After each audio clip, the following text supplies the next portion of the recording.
السلام علیکم ورحمۃ اللہ تعالی وبرکاتہ۔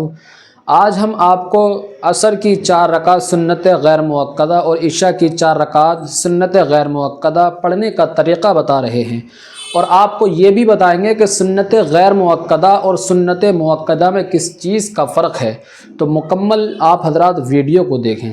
جب ہم 4 رکعت سنت غیر مؤکدہ پڑھتے ہیں، مثال کے طور پر عصر کی ہم 4 رکعت سنت غیر مؤکدہ پڑھ رہے ہیں، تو اس کو اس طریقے سے پڑھیں گے۔ پہلے نیت کریں گے، نیت کی میں نے 4 رکعت نماز سنت غیر مؤکدہ، سنت رسول اللہ کی، واسطے اللہ کے، منہ میرا کعبہ شریف کی طرف، اللہ اکبر۔ اب پہلی رکعت میں آپ کو ثنا پڑھنی ہے، تعوذ، تسمیہ، پھر سورہ فاتحہ، پھر کوئی صورت آپ کو ملانی ہے۔ اسی طریقے سے آپ کو دوسری رکعت بھی پڑھنی ہے۔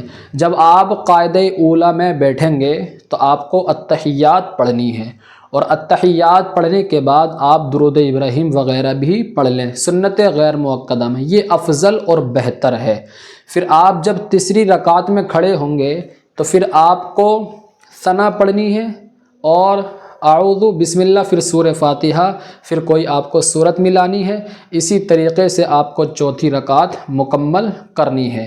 یعنی جب آپ سنت غیر مؤکدہ پڑھتے ہیں، جب قاعدہ اولیٰ میں بیٹھتے ہیں دوسری رکعت میں، تو التحیات کے بعد بہتر اور افضل ہے کہ آپ درود ابراہیم وغیرہ پڑھ لیں۔ مگر جب ہم سنت مؤکدہ پڑھتے ہیں، مثلا ظہر کی 4 رکعت سنت مؤکدہ پڑھ رہے ہیں، تو جب ہم دوسری رکعت پر ہم بیٹھیں گے تو صرف التحیات پڑھیں گے، اس کے بعد درود ابراہیم وغیرہ نہیں پڑھی جائے گی سنت مؤکدہ میں۔ تو سنت مؤکدہ اور سنت غیر مؤکدہ میں اس چیز کا فرق ہوا۔ مگر اگر کوئی شخص سنت غیر مؤکدہ میں دوسری رکعت پر التحیات کے بعد درود ابراہیم وغیرہ اگر نہیں پڑھ رہا ہے تو اس کی نماز ہو جائے گی، نماز اس کی درست ہو جائے گی۔